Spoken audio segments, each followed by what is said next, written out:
Welcome to the Vintage Times, a program for older persons.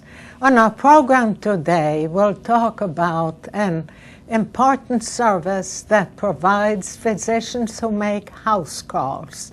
If you've ever been sick at home and found it difficult to go to the doctor's office, you know how comforting it is to have a physician come to your home, examine you. He may also order some diagnostic equipment to come to the home. He will look around your home to see if he has any suggestions for better health care and much more. There are several groups that provide physicians who make house calls. Today we'll talk to a physician from a group called Home Physicians. And with me is Dr. Fessenden. And thank you so much for joining us today. And thank you for having me here, Hannah. You're welcome. And can you describe Home Physicians to us, please? So, Home Physicians has actually been in the greater Chicago area for about 18 years. Oh. What we do is we bring primary care services to the patient. The patients that we see are people who can't go and access a traditional clinical practice. It might be because of a physical limitation or a mental limitation.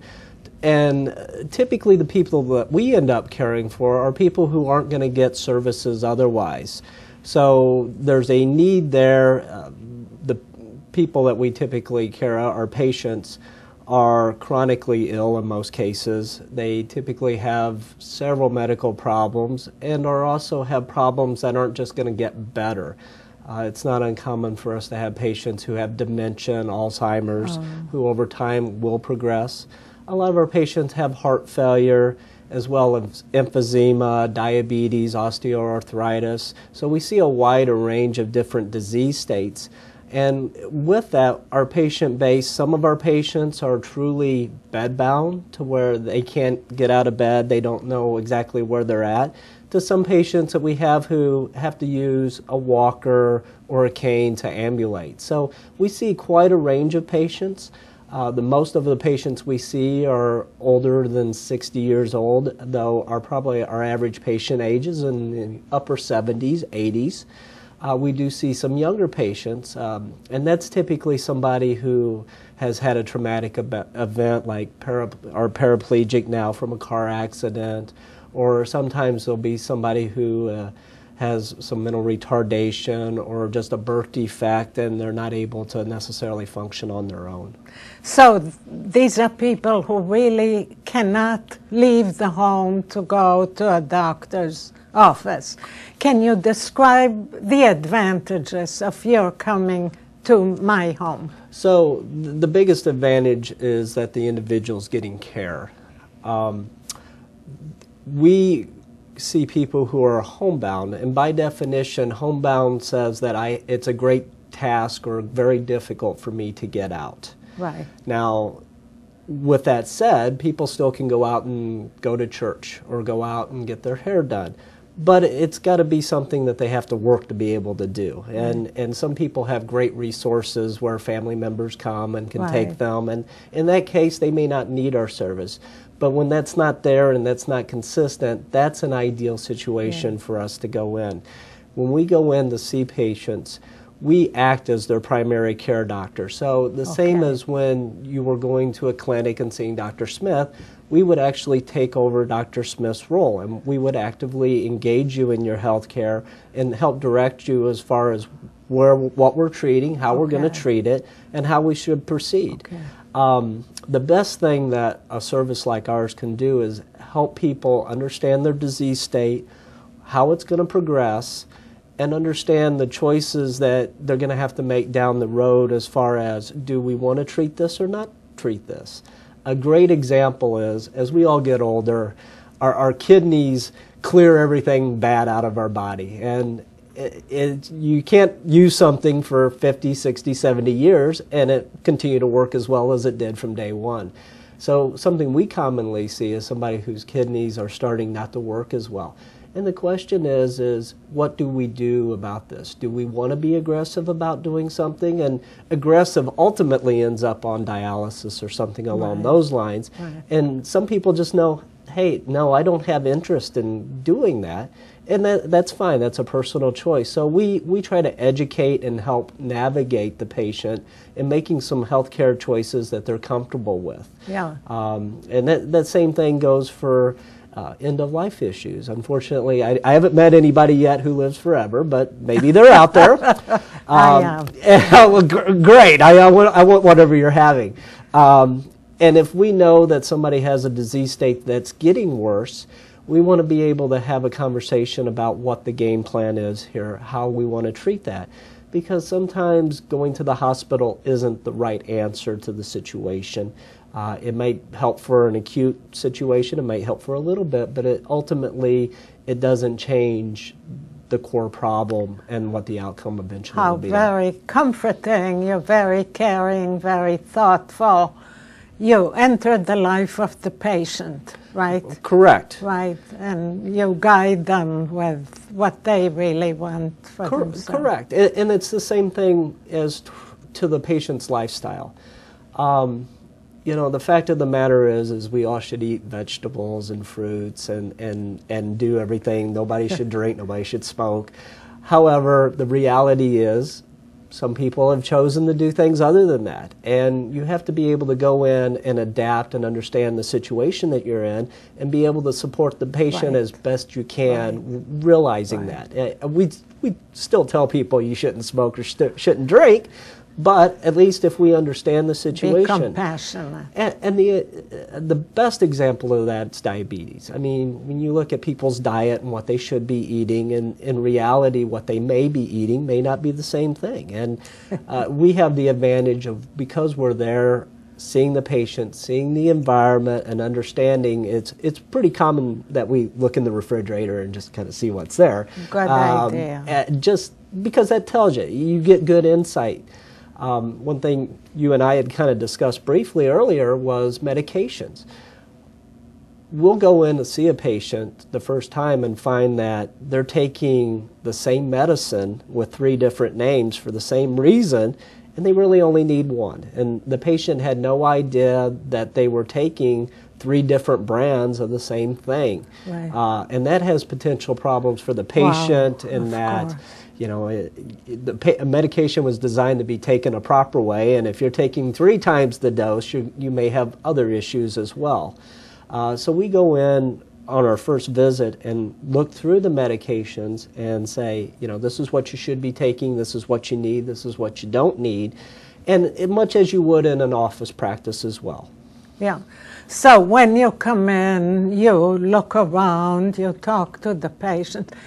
Can you describe a typical patient and walk us through what you do? So when we do our first visit, the provider obviously comes to the house. We'll meet the patient and any family members or caregivers that are there. And then it's pretty much like you would have in a clinical environment. The provider sits down with you and does a complete history and physical. They'll talk with you and understand your medication allergies, what medicines you're on, what surgeries you've had. Do you smoke? Do you drink? And then go through and ask you questions about, you know, are you using the bathroom okay? What are you physically able to do as far as an activity of daily living? Are you able to groom yourself? Are you able to use the bathroom on your own? What limitations do you find? And then from there, it's the typical exam. Our providers do all the routine exams. You know, we can look at people's heads, listen to their hearts, lungs, legs, things like that. Some specialty stuff like, for example, a pap smear in a woman. We typically do not do that in the home, just because, one, it's not an ideal scenario for anybody involved, being the biggest reason. So we work with the patient and kind of explain what our ability to handle is. Typically, we're used to dealing with the same disease states that you see in a clinical practice. So we're used to heart failure. We're used to people who have emphysema. We're used to diabetes, dementia. These are all things that our providers see every day. The other thing that's kind of unique for us is we are used to dealing with problems that a lot of times clinical providers don't see every day. For example, people who are non-mobile a lot of times will get breakdown on their skin and what they call those ulcers. And we actually are used to treating those because a fair amount of our patients aren't able to move. And it's not by their choice, and their family does the best they can to prevent this from happening.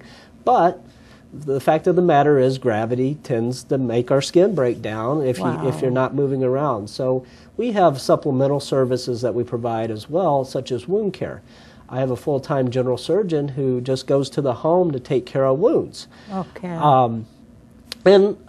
Most of the time we can get them better, but sometimes no matter what you do, if the patient's not eating enough, the wound may not heal. Right. And we do the best that we can with it. So you, if I need wound care, you will find a doctor who will do wound care. Right. If I need a chest x-ray, you will arrange for that. Right. So our providers typically have the same equipment that you find in a typical office practice. You know, the stethoscope, they can do your temperature, check your oxygen, things like that. We do not have radiological service. In other words, we can't do x-rays when the provider's right there with you. But what we can do is we have good relationships with lots of x-ray companies that if you need, for example, a chest x-ray because you have a cough, we'll actually set that up and arrange for the company to come to your house and be able to get an x-ray there. The same thing with blood work. We do a fair amount of blood work that we order because we watch how people's kidneys are doing, how their cholesterol is, how well their diabetes are controlled. We actually have a phlebotomy service, which is a blood drawing services, arranged through McNeil Hospital. It's called Genesis Lab, and they actually go out to the patients and they'll draw their blood and run their blood and give us the results so that we're well aware of that. So the comforting thing is you will come, you will examine me, you'll treat me, you will arrange for services that'll come to the home, diagnostic, whatever. What if I improve? I get better, and I don't need your services anymore. And that's a great day for all of us if that happens. So we help make arrangements with patients to get them into a clinical environment as long as that's appropriate. And it used to be once upon a time, and I say 10 years ago, it wasn't uncommon when somebody was getting a joint replacement that they were immobile, they weren't able to get around, and we might go in and take care of the patient for 4 weeks and then move them back to whoever they were seeing before. We don't see that as much anymore because a lot of our patients are chronically ill, and the reason that they're homebound isn't going to get better. But in that scenario, we will help transition them back. At the same time, it's very rare that somebody has never had a primary care doctor before we get involved. And we actually get calls from primary care doctors who will tell us, you know, I've known Mary for 30 years, but I haven't seen her in 6 months because she's not able to come to my clinic, and I treat her over the phone. And I just to the point that I'm not comfortable with that, and I don't think I'm giving Mary very good care that way.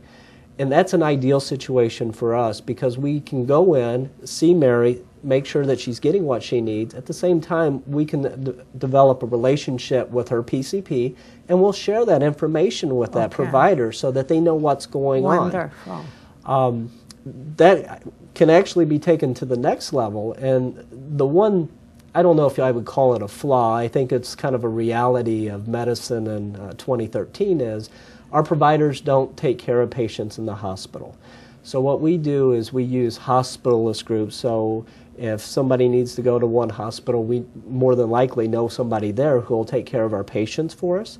But if somebody has a primary care doctor who still goes to the hospital, that's great because we can call them, let them know what's going on, and then the patient's got the reassurance that they're seeing a physician they know from the past as well. Oh, yes. So you work with my physician. That's a big comfort. Yes. We like to keep them in the loop. Typically, that's sending them notes and having phone calls when necessary. And it's the same thing with the specialist. So if you have a heart doctor or a lung doctor that you see, we want to know who that is because we need to be on the same page as far as what the treatment is and what the plan is going forward. Wonderful. Very good. Do you accept Medicare? We do accept Medicare. We also accept Medicare Advantage, which is essentially like Medicare. We do accept commercial plans, though most patients don't qualify for our service that are getting a commercial insurance company, but we work with them because sometimes things happen and lo and behold, our services are needed. And we work with Medicaid as well.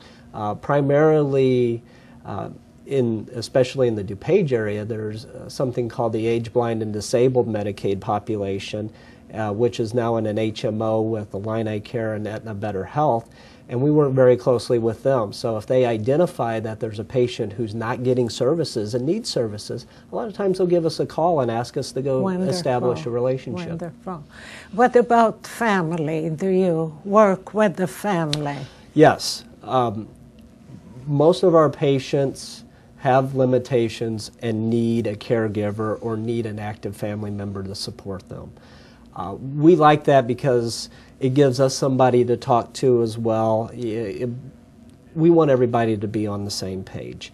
We prefer just to have one family member. That's the key contact. That's the easiest. Sometimes you'll have a son who lives in Florida, and even though Mary, the sister, takes care of the patient, and that sometimes you can get in some family disputes and tugs of war of, you're doing the right thing or not doing the right thing. But we enjoy having family members because they're essential to the health of the patient. It's their love and their care that ultimately takes care of the patients. I mean, we're there more as a supplement, I think, to what they're doing because they're really the caregiver when it's all said and done. Right. Now, you described a lot of services you can help to provide. What if there's services that you cannot provide? So the best example is I wish heart doctors and lung doctors and bone doctors all went to the house, but the reality is it doesn't happen.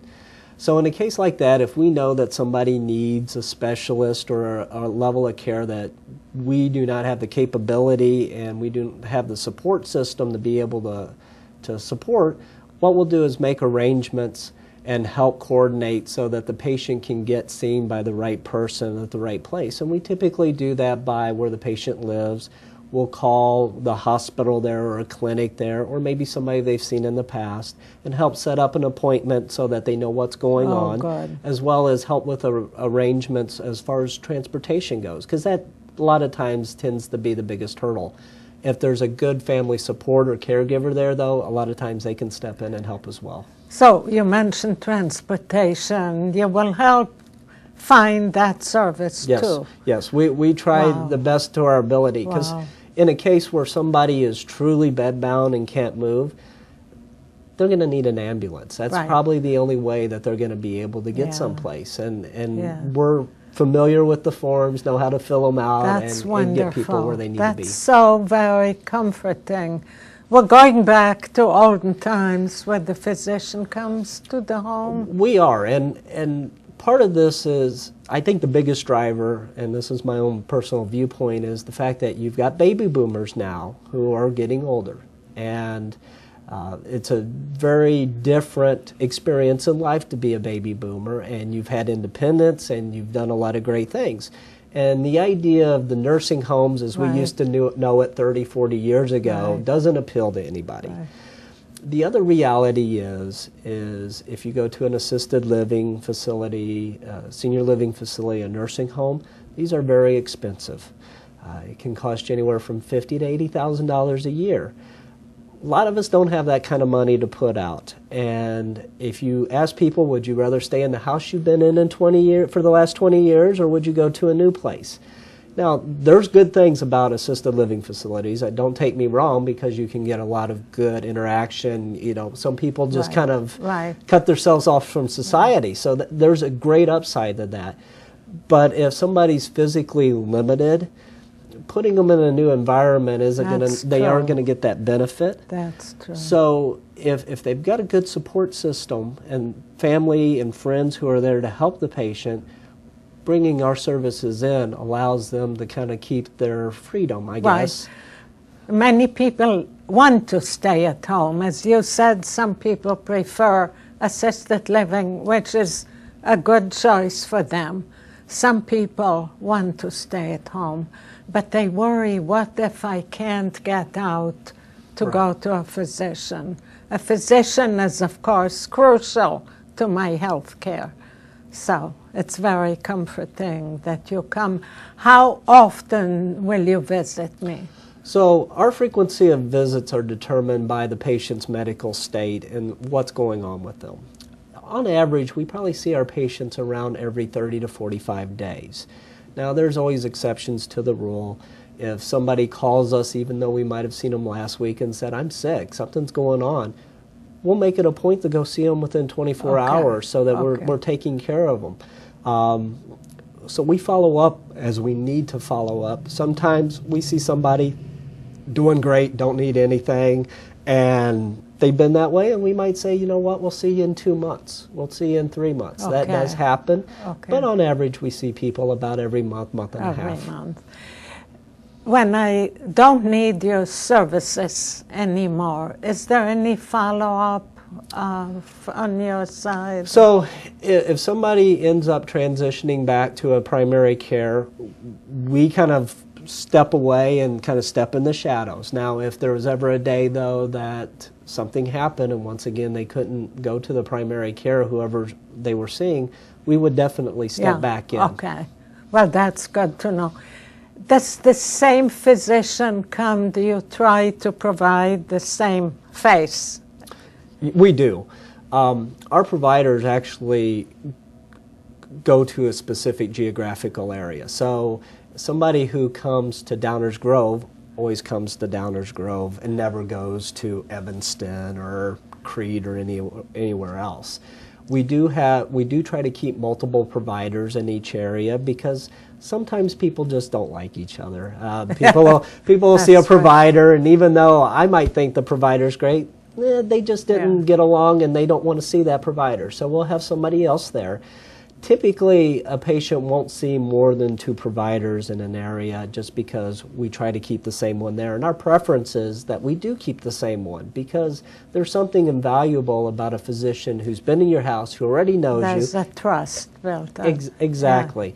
Yeah. And we do work in teams so that if your regular doctor isn't there and somebody else has to come in, they probably already know about you because they've talked to the regular doctor about you. So we try to keep that communication very open. Nice. Very good.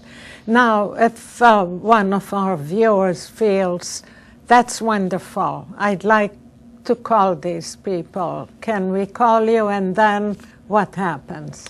So what happens is you would call our number, you would speak to one of our customer service representatives who would get some information regarding your insurance, your health condition, and they would ask you some basic questions like, you know, what kind of medical problems do you have? Do you have a hard time getting out? Who have you been seeing? And how often have you been doing it? Because the last thing we want is too many cooks in the kitchen. It always ruins the meal.